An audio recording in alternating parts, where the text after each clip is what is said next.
Parce que la radio voyage loin, parce que la radio voyage bien, la série Trajectoire francophone vous propose de découvrir la place qu'occupe la langue française dans la vie de francophiles d'un peu partout à travers la francophonie. Dans ce premier épisode, Louise Larocque s'entretient avec son amie Selma, marocaine francophone maintenant installée en France. Salut Selma, merci d'être avec moi ce soir. Salut Louise, merci pour l'invitation. Donc aujourd'hui on va faire un podcast avec Radio Francophonie sans frontières pour parler justement de ta relation avec la langue française. Super. Alors écoute, parle-moi un peu de toi. Donc là en ce moment on est à Paris, on est chez toi. Ouais. Donc je m'appelle Selma, j'ai bientôt 25 ans. 25 ans dans une semaine. Je suis née au Maroc et j'ai grandi au Maroc. Je m'amuse souvent à dire que je suis le pur produit de l'héritage colonialiste français. Ce qui peut parfois être un peu clivant, mais qui me fait assez rire. Donc j'ai donc grandi à Casablanca, de parents marocains, dans une éducation qui était marocaine à la maison et française à l'école, parce que j'étais dans un enseignement, j'ai suivi un enseignement français. T'étais au lycée français? Ouais, de la maternelle de la maternelle jusqu'au lycée. Jusqu'en terminale. Jusqu'en terminale. Donc ouais. t'as ton bac français. Donc j'ai un bac français, ouais. Et nous on s'est rencontrés en L1 à la fac de droit à Paris 1. On s'est rencontrés sur les bancs de la fac à Paris 1, en droit, en première année. Et aujourd'hui on est toutes les deux en train d'enregistrer cet épisode, donc je suis très contente de le faire avec toi. Et du coup, en ce moment, là, ça y est, toi, ça fait 2 ans quasiment que tu travailles, enfin que tu es dans la vie active. Ouais, ça fait depuis mai 2018 que j'ai commencé à travailler. J'ai commencé mon année de séjour en 2018, pour ce qui devait être 15 stages au départ et qui a débouché sur un CDD et finalement une réelle vocation. Donc c'était plutôt chouette. Et donc j'ai eu mon premier CDI, j'ai signé mon premier CDI en juillet 2020. Pendant la période Covid. En pleine période Covid. Inédit. Mais du coup, t'es dans quelle branche, toi, exactement? T'es toujours dans le domaine juridique? Moi, actuellement, je travaille dans une entreprise qui permet justement de simplifier le quotidien des juristes d'entreprise grâce à des outils logiciels qu'on développe. Et moi, mon rôle, en fait, dans cette entreprise, j'occupe un poste de chef de projet marketing. Et du coup, tu travailles tout le temps en français? Je travaille tout le temps en français, ouais, exclusivement en français.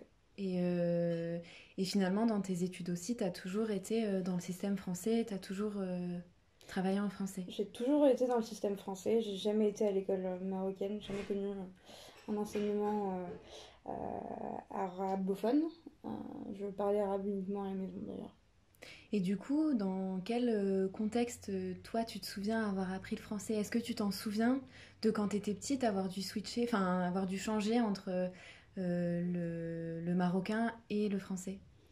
Alors, j'ai pas de souvenir de switch brutal, de changement brutal de langue. J'ai grandi dans une famille où à la maison on parlait à la fois en français et en arabe, donc plus en arabe qu'en français. Ouais. Mais j'ai le souvenir de mes tantes, et surtout d'une de mes tantes en particulier, avec qui je parlais beaucoup en français. Et finalement, on a une sorte de dialecte assez particulier qui consiste à mélanger français et arabe, ce qui peut donner des phrases assez marrantes, très souvent. Mais j'ai pas ce souvenir brutal de changement de langue. Et est-ce que tu te souviens avoir appris le français? Genre, savoir que c'était pas nécessairement ta langue natale, entre guillemets, non, ou pas du tout? C'est assez marrant que tu me dises ça, mais pas du tout, en fait.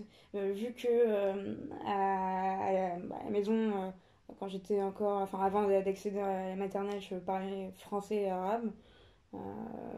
Peut-être que je m'en souviens pas en tout cas, mais je n'ai pas le souvenir d'avoir appris le français parce que dès mon plus jeune âge, dès la maternelle, j'étais à l'école française, donc il me semble que c'est au moment où on t'apprend à parler. Ouais.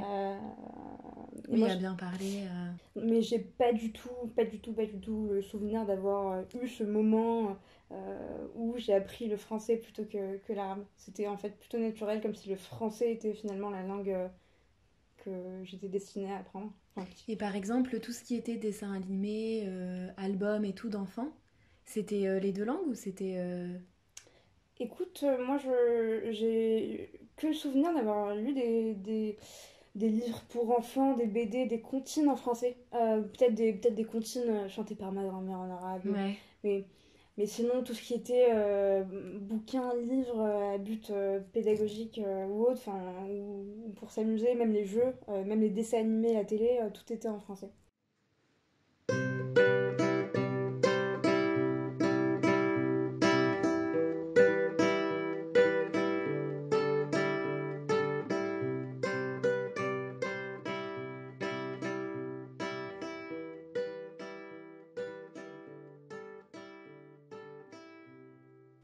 Enfin, le français, tu le parles dans tous les contextes, dans le contexte quotidien, ou tu as des moments privilégiés ou d'autres moments où tu le parles absolument pas? Je parle toujours en français. Je parle en arabe très souvent quand je suis énervée. J'ai des retours d'arabe qui me reviennent. C'est un peu ma langue pour mes crises de colère. Ouais. Très souvent quand je suis à vélo, sur mon vélo à Paris, que je m'énerve, généralement je m'énerve en arabe. Mais sinon, non, je parle exclusivement en français. Et d'ailleurs, je me rends compte que je perds la maîtrise de la langue arabe au fur et à mesure. Avec la langue française, est-ce que tu as ressenti des défis ou pas du tout finalement? Ben, j'ai ressenti d'énormes défis, mais je pense que les défis que j'ai ressentis, c'était plutôt quand je suis arrivée en France. Ah bon? Ouais, parce que effectivement, j'avais l'impression de. J'ai toujours eu l'impression de parler français sans nécessairement avoir d'accent en particulier. Euh, mais quand je suis arrivée en France, j'avais cette appréhension en fait de ne pas utiliser. Donc quand t'es allée vivre en France? Oui, quand je suis arrivée, oui. Ouais. À mes Pas 18 en ans. vacances ou des Non, trucs non, non, comme non, ça? non. Quand je suis arrivée, que vraiment je me suis installée, que j'ai commencé à côtoyer des personnes uniquement francophones et de nationalité française, mais vraiment. À la fac par exemple? Ouais, à la fac par ouais. exemple. Je pense que c'était ça, c'est l'élément de nationalité française qui faisait que j'avais peut-être parfois un peu c'est pas totalement un syndrome de l'imposteur, mais ce sentiment de peut-être commettre une erreur alors que pas du tout. Typiquement, de pas utiliser la bonne expression alors que C'est vrai? je sais, bah ouais, ça m'arrive tout le temps encore aujourd'hui. Mais juste du fait que t'es pas française. Juste du fait que je suis pas française. D'accord. Ouais. Et parfois j'ai l'expression en tête.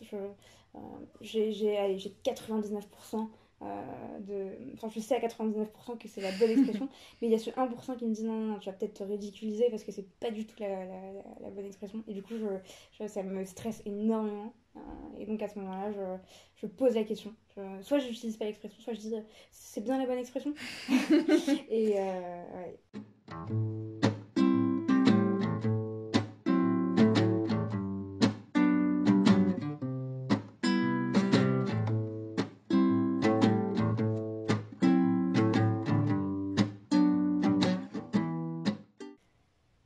Est-ce que j'ai des plaisirs particuliers avec le français? Avec la langue? À l'écouter ou à la parler? Bah les deux. J'ai beaucoup de plaisir à l'écouter parce que moi j'aime beaucoup la musique française. Pas nécessairement. Enfin, j'aime beaucoup la musique française, les classiques français. Ou de langue française, hein. Enfin voilà, mais Francophone. j'écoute beaucoup de musique francophone, mais de nouvelle génération. Angèle et tout? Ouais, au-delà d'Angèle, mais j'aime bien des chanteurs comme Peter qui est canadien et qui chante en français, mais en français que c'est souvent les chanteurs qu'on n'a pas tendance à bien comprendre dès le premier coup. c'est un peu, pas mielleux, mais un peu un yaourt. Ouais, c'est vrai. Mais en fait, moi j'aime bien écouter ces chansons plusieurs fois.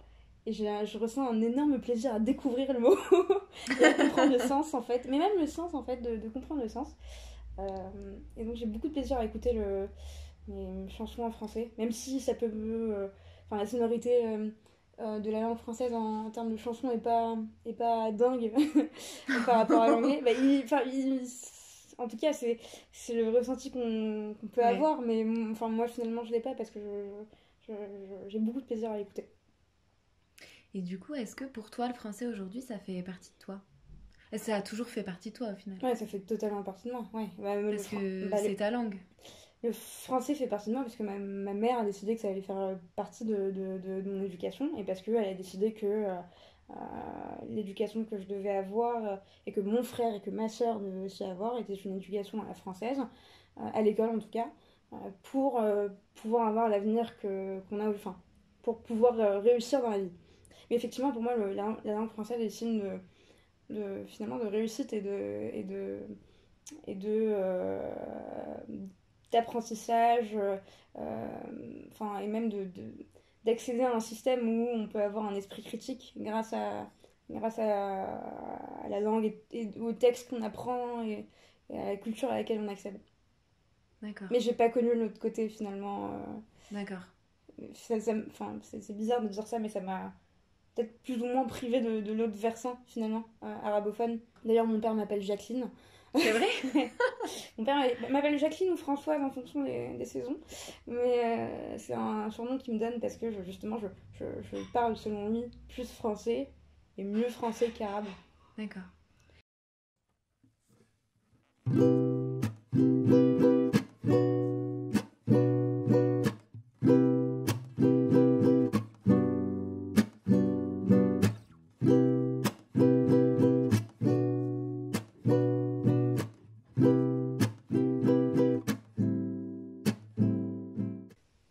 Et avec la langue française, du coup, c'est plutôt une relation d'amour que t'as. C'est pas une relation tendue. Ouais, non, pas du tout.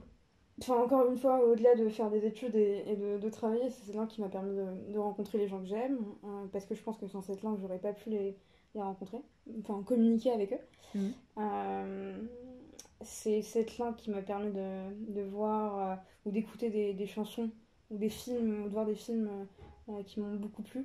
Le premier vrai livre que j'ai lu, c'était celui de Simone de Beauvoir, Mémoire d'une jeune fille rangée, et justement... pour moi, la langue française est synonyme en fait d'esprit critique, de véhicule pour l'esprit critique. En tout cas, c'est la manière dont on m'a appris. Et du coup, Simone de Beauvoir, Mémoire d'une jeune fille rangée, pour moi, c'est le symbole de l'indépendance de la jeune fille qui, justement, veut s'émanciper par rapport à tout ce qu'on veut lui imposer.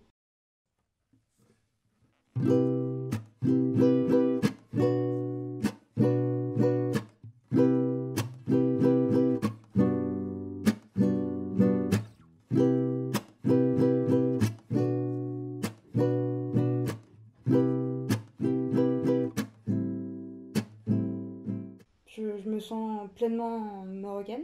Ouais. De par plein de choses, par ma famille, par l'amour que j'ai pour ce pays. Et d'ailleurs, je me sens aussi... je le suis pas, mais j'ai encore du mal à le dire, mais je me sens aussi pleinement française.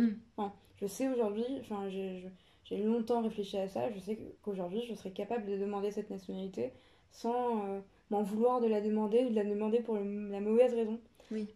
Et parce que finalement, c'est lié à l'amour que je porte pour ce pays, pour ce que ça m'a apporté, pour la beauté de sa langue, que j'espère ne pas écorcher. Et parce que toute ma vie est ici, tous les gens que j'aime sont ici. Et moi, je me vois vivre ici encore pendant plusieurs années, voire toute ma vie.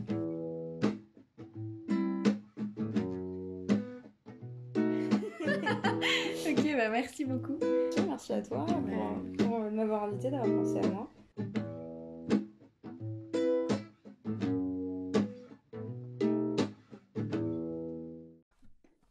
Trajectoire francophone est une idée originale de Louise Larocque.